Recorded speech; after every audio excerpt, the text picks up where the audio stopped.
Hey, everybody. Welcome to the Den. Congressman Fitzpatrick, thank you for being on the Den today. I know you're busy. I appreciate you cutting out the time. Congressman, can you please tell everybody that might live under a rock in our community who you are? Because now you've been a leader in our community for so many years and you're really working hard. I see the hours you're putting in right now for everybody in the community. Can you tell everybody who you are, Congressman?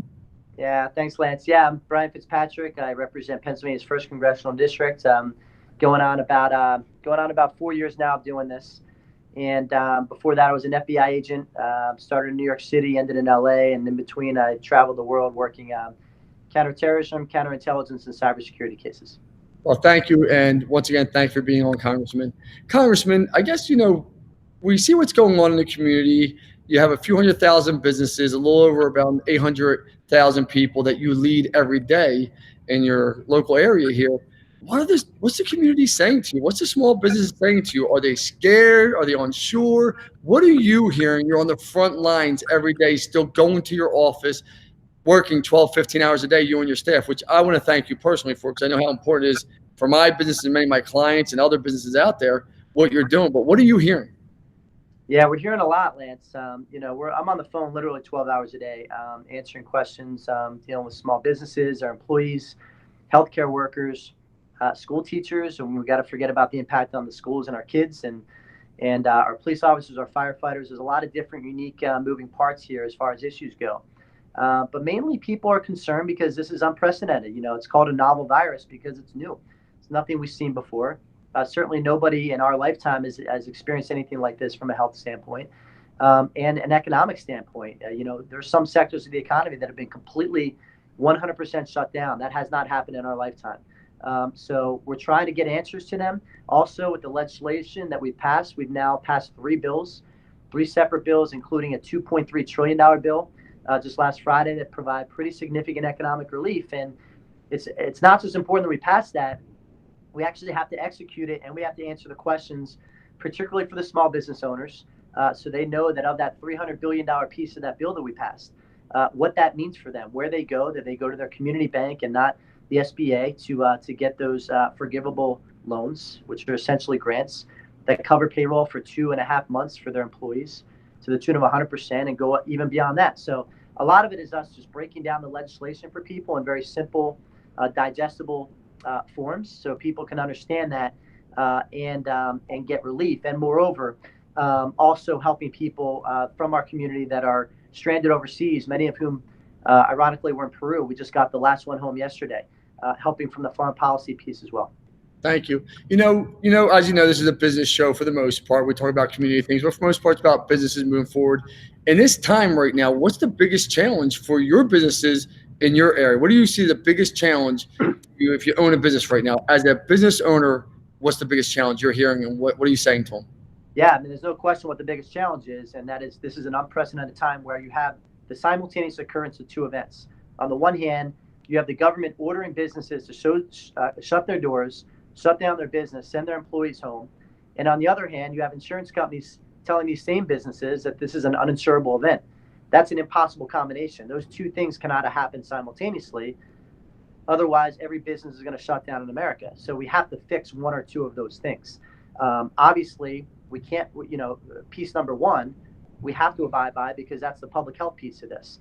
We need people to telework. We need people to maintain social distancing, sanitation, wiping down surface tops and countertops and elevator buttons and door handles and washing their hands frequently and thoroughly. So that's important. But what we're trying to address now is the insurance piece of this. The economic relief package is now backfilling to the extent we have thus far, and I expect we're going to go back and do this again to fill the gaps. But we got to fix this insurance piece going forward, Lance. You cannot have an uninsurable event as a business. The whole purpose of insurance, the whole reason businesses buy insurance and spend a lot of money on insurance, is to cover themselves for the unexpected like this. And this has been a huge loophole in the system that we have to plug. Congressman, you just brought up something that's interesting, and we don't talk politics on the show. You know that. I know you're a political figure, but the one thing I think I could say and vouch for, you've always been kind of neutral, right? You've always been kind of like me, even though you're a political person, but you down the line. So we're not going to talk about politics, but you just jumped down a rabbit hole. I'm going to follow you here. I know it's not. Are you part of the fight to get us that money right now? That, hey, listen, It's not an act of God that clause that the insurance, because people think that the 2.5 months payroll is really going to bring business back. It's not. We're losing millions Yeah. every month, businesses, and they're telling us it's not insurable. And can you explain that to the viewers? Because I think people don't understand that. And are you part of the lead for that, or is that part of the bill you're trying to pass? Because Oh yeah, you brought it up, I'm going to go down the rabbit hole if that's okay. sure. No, I not only am I supportive of it, I'm leading it. Much to the chagrin of certain special interest groups out there that have come down heavy on this. But I will tell you, Lance, I post things all the time on social media. When I posted that I was working on this to get these in the packages, the relief packages, and we have another one coming up, to not just provide payroll relief, but also the whole point of business interruption insurance is to provide for loss of revenues. Obviously, the things that are envisioned are fires or floods or earthquakes, things like that. But this is causing a huge loss in revenue for a lot of businesses that have business interruption insurance, that have insured their businesses for the unexpected like this. So we are taking on that issue against the special interest groups. I posted a statement just like I do all the time. And Lance, my Facebook blew up. I think there were like 700 shares and like 5,000 likes on this. And I never see anything like that on anything I ever posted, which told me that clearly this is an issue that I knew was big, but it's a lot bigger than even we expected. Well, I can tell you this, Congressman, from me personally, I'm going to thank you, because while everyone says, oh, Lance, you have one of the biggest digital agencies in the country. Well, it impacted my business too, Congressman. And we talked about that offline. It's impacting every business out there. And you're delusional unless you're in the grocery business or the delivering food business. Yeah. Your business has been impacted. And that's what this show is all about moving forward. And I can tell you from my clients and from a lot of my people around, I want to thank you, because we need that to pass, and we need it sooner than later. And that's going to be the lifeline a lot of businesses need. Here's the next question for you, Congressman, because I think it's important right now. You're a leader of our community with doing things like this that is just unexpected. And thank God we have someone like you sticking up for the small business person doing something like this, because we need it. But the people watching this show, if you're a mother at home with your children right now, you're a leader. If you're a father at home right now, you're a leader. If you're an employee right now, you're a leader. I don't care what your title role is in the world right now. Leadership is there in one way or another. Someone's looking at you. What would you say makes a good leader, and what should a good leader be doing right now? If you don't mind me asking that question, I know it's not part of earlier what we talked about, but I just came to my mind. Do you mind, Congressman? Sure. Yeah. I've always viewed leadership, no matter whether you're leading a family or you're leading a business or you're leading a district as an elected official or you're leading a cavalry or a sports team, no matter what it is. I've always viewed leaders as having two essential qualities. Number one is lowering the volume and lowering the temperature. So when the seas get stormy, being that calming influence to calm everybody down. And second is to bridge the gap. So the people have divergent views on how to emerge from a crisis, on how to solve a problem. Don't reject anybody's ideas. Take everybody's feelings and thoughts and ideas into account, and try to bring people together for a common solution. And I think that's really, really important. And really, leaders lead by example. So people should follow the conduct of us. They should follow the conduct of their children. Should want to follow the conduct of their parents because their parents are emulating good behavior. Business employees should want to follow their leaders of their business because they're leading by example. Do as leading by example and leading by action. So I think that's the most important thing, is being a calming influence in a tough time, bringing people together, and leading by example, conducting yourself in a way that you want your employees, your children, your constituents to follow. Congressman, I know you're working a lot of hours over there, 12, 15 hours a day. I know your staff, we've been in touch with you. Other people have been in touch with you that I know. You're helping a lot of my clients here locally. You've even given advice to some of my clients that are out of your area, which is amazing to me. So I appreciate that. My question to you, though, is when you're sitting here and you're looking at it, what would you say to your community, your staff, right now? How are you communicating to them? Because we know to get in touch with you. How are you staying in front of your community? How's your staff staying in front of the community? Are you using social media more? Are you using teleconferences more? Can you tell us? Because you were a business of relationships. When I first met you, you called us and you said, hey, I want to meet Lance, and it got connected. You came here and you met us and we spent time. We had a great conversation. You're very likable. You're a relationship person. But this has all changed now. How's it changed your business? And how are you staying in front of the community, which is important?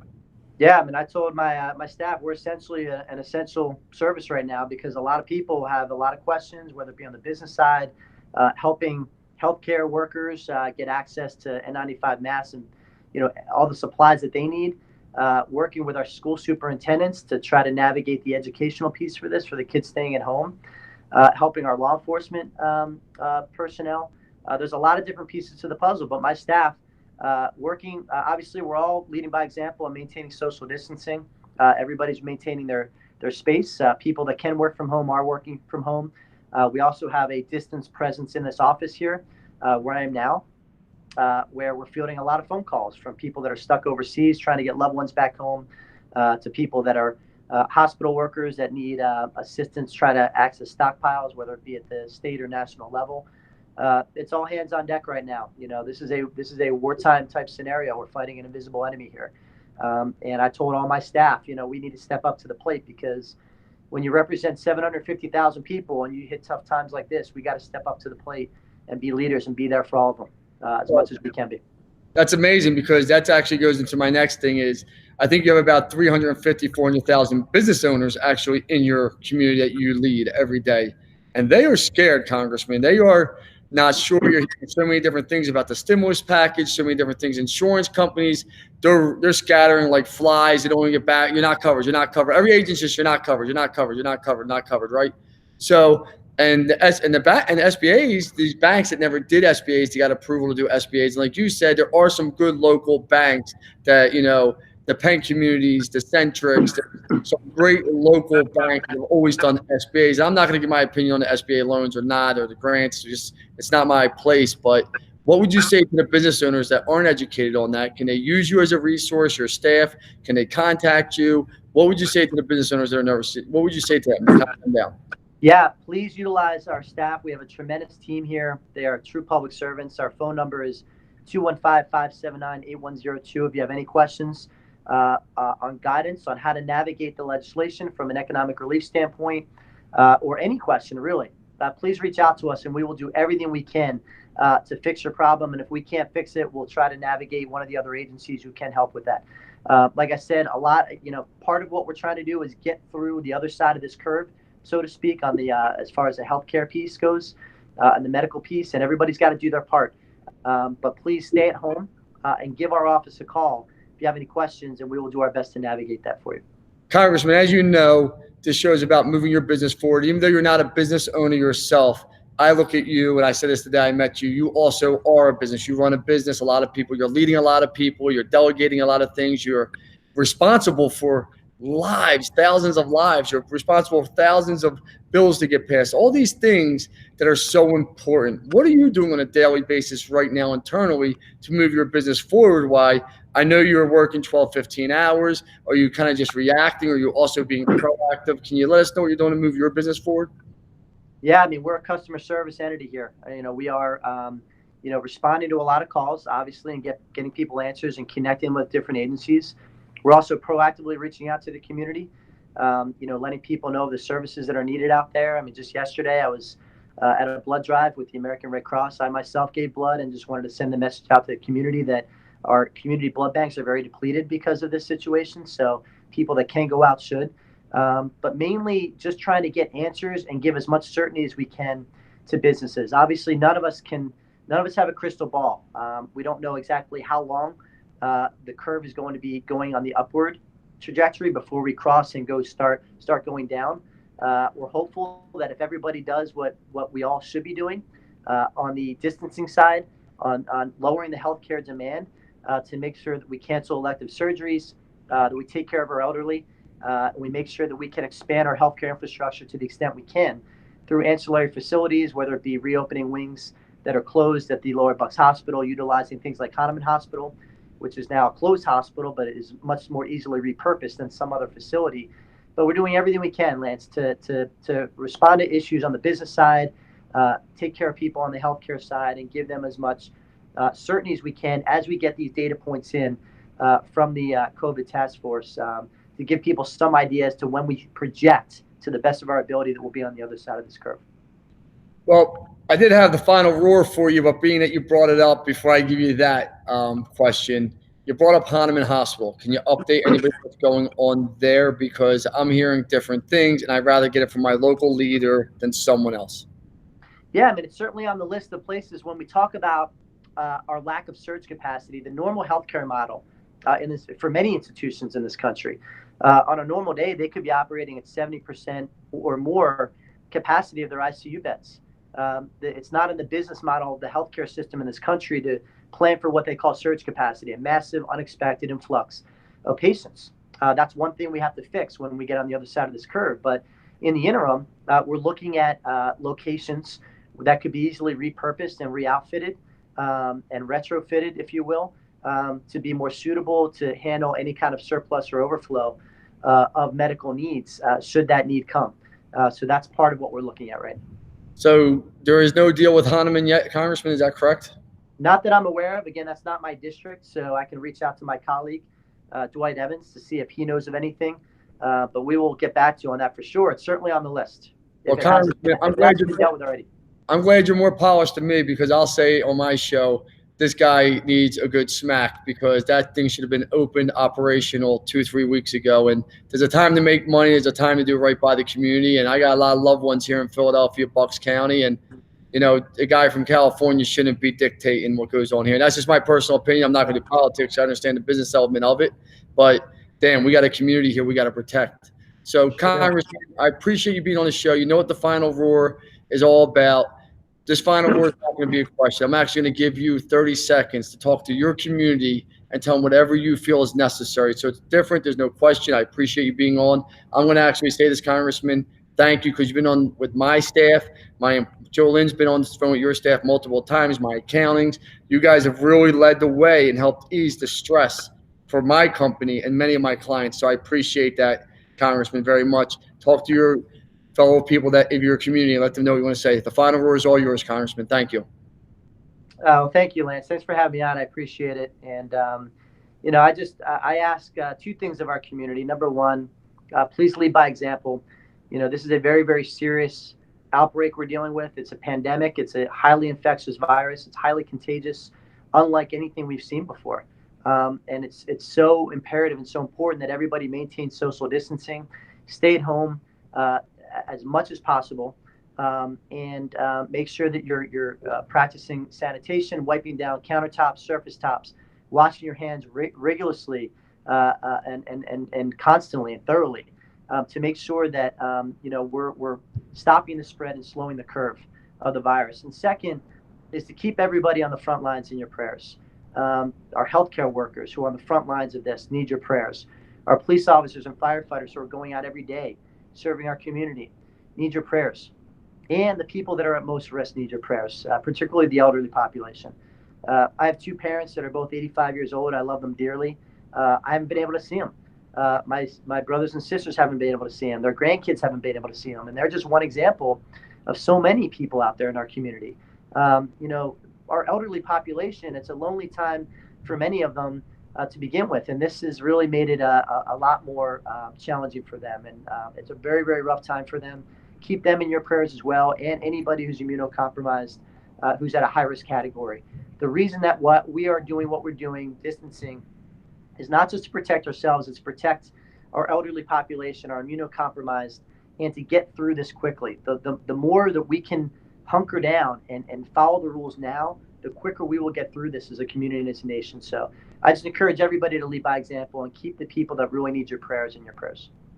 Well, Congressman, I got your own Digital Alliance shirt coming to you. I'll mail it out to you. Thank you for being on. Everyone, you heard it from Congressman Fitzpatrick right here, leading the way for all of us. The Digital Alliance is out. Congressman, to you and all of our essential workers out there, the police, firefighters, nurses, doctors, everyone that's on the front lines, the Digital Alliance and all of our supporters, thank you, because without great people like you, we wouldn't be able to get past something like this. Thank you, Congressman. Thank you, Lance. My pleasure.